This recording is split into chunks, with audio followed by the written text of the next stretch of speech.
At the beginning of World War II, the Soviet Red Army possessed two key strategies of war. One side was offensive and the other side was defensive. The offensive camp of the Red Army was led by figures such as Isserson and Marshal Tukhaleski.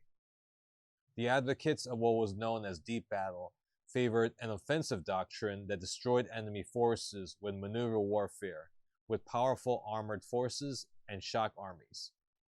The defensive camp of the Red Army was led by General Staff Professor Alexander Svechin. Svechin promoted what was called the strategy of attrition. Generals and staff officers on his side advocated preparing the country for a long positional war of attrition.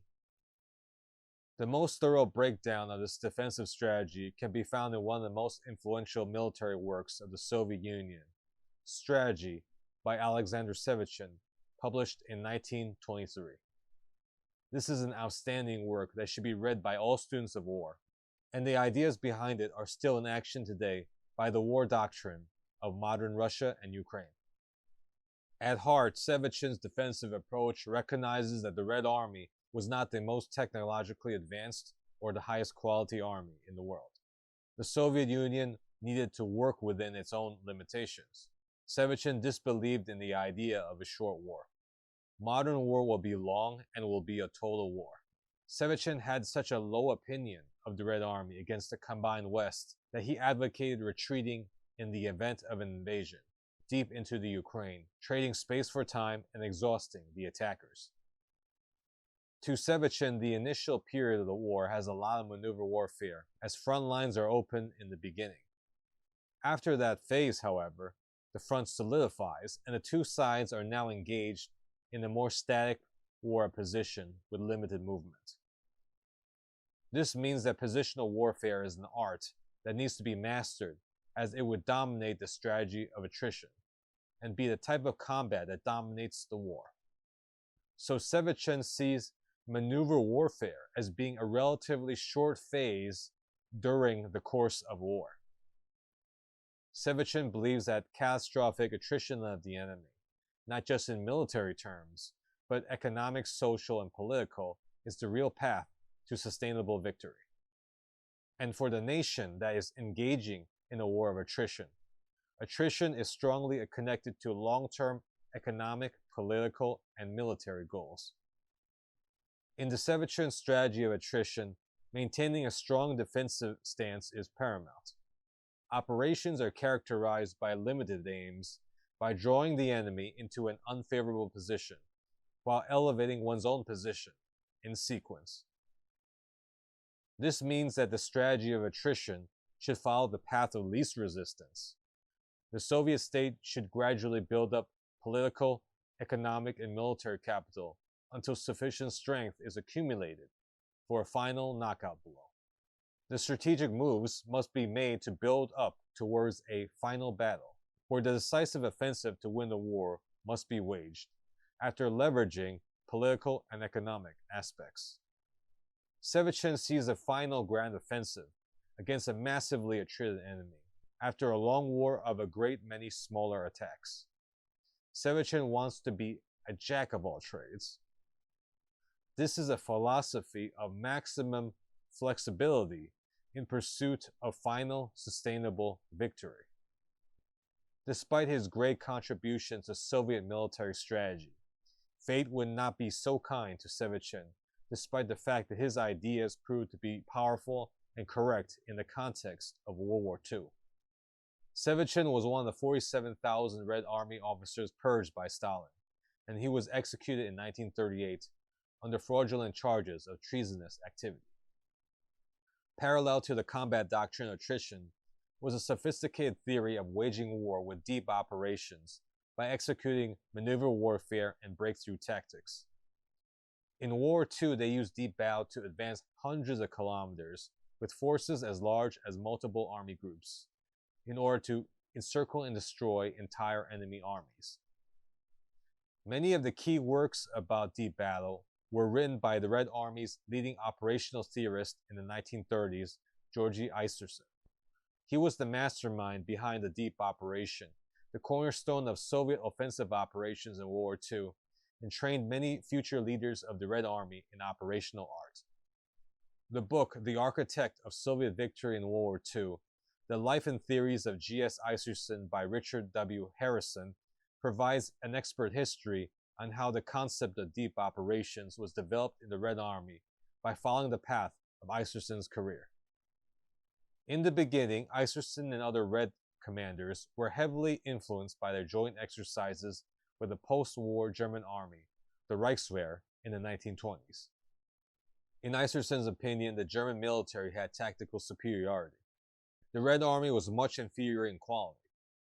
At all levels, Russia's army was too slow operating and indecisive in comparison with weak control mechanisms over troops.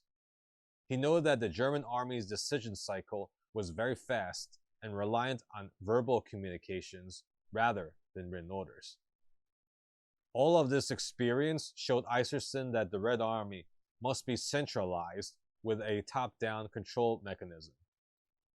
Wars would be waged with the troops being ruthlessly controlled and must strictly obey the orders from above in order to carry out the offensive operation with a united assault.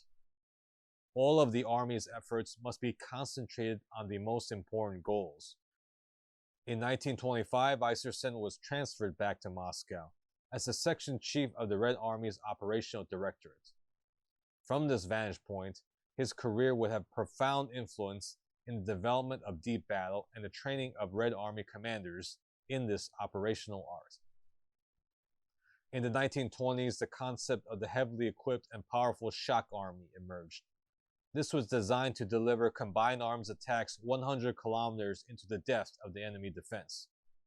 The Soviets hoped that the fastest possible rupture of the entire enemy front could occur following the encirclement and destruction of enemy forces defending that sector. Success in this phase would create conditions for the pursuit and decisive attacks against the flanks and rear of enemy forces occupying the remaining sectors of the front. But the Red Army would not do this with men alone. They would also do it with machines. By 1930, the concept of deep battle reached full recognition in Soviet military academic circles as a result of the efforts of Isserson and many leading thinkers, including Marshal Tukhaleski. The Red Army was already conducting map and field exercises and testing new offensive concepts. By 1936, deep battle was eventually codified in the Red Army's field manual. The new Red Army doctrine emphasizes combined arms, tanks, artillery, cavalry, ground attack aviation, fighters, bombers, reconnaissance, and other assets. Isserson's story ends in 1941, as he was purged and imprisoned along with 47,000 other Red Army officers by Stalin with made-up charges. By 1943, the deep operation in World War II proved instrumental to Russia's victory on the Eastern Front. But the conversion from theory to practice was by no means easy. It took years, and deep operations frequently failed in 1941 and 1942. Many Soviet generals and their staffs failed to perform the attacks properly. But all of these massive failures taught their staffs a lot of hard lessons, and Soviet leadership started getting better and better at executing offensive operations. It can be said that the deep operation reached maturity in 1944. As a rule, heavily reinforced combined arms armies, horse-drawn rifle divisions equipped with lots of infantry and artillery, with armored support, were responsible for the breakthrough and represented an evolutionary development of the Soviet shock army concept of the 1920s and 1930s. The most powerful exploitation tool of the deep operation was the tank army. They evolved to generally include 2 tank corps, 1 to 2 rifle divisions, and any number of smaller support units. By 1943, the Soviet High Command tried to equip tank armies with 2 tank corps and 1 mechanized corps, equipped with a lot of motorized infantry. By the end of World War II, the Soviets aimed to equip their tank armies with 50,000 men, up to 900 tanks and self-propelled guns, 800 guns and motors, and 5,000 motor vehicles. For integrated close air support, air armies with up to 300 aircraft were created and subordinated to fronts, which were groups of armies. Front commanders then could use the centralized air power to support the offensive operation.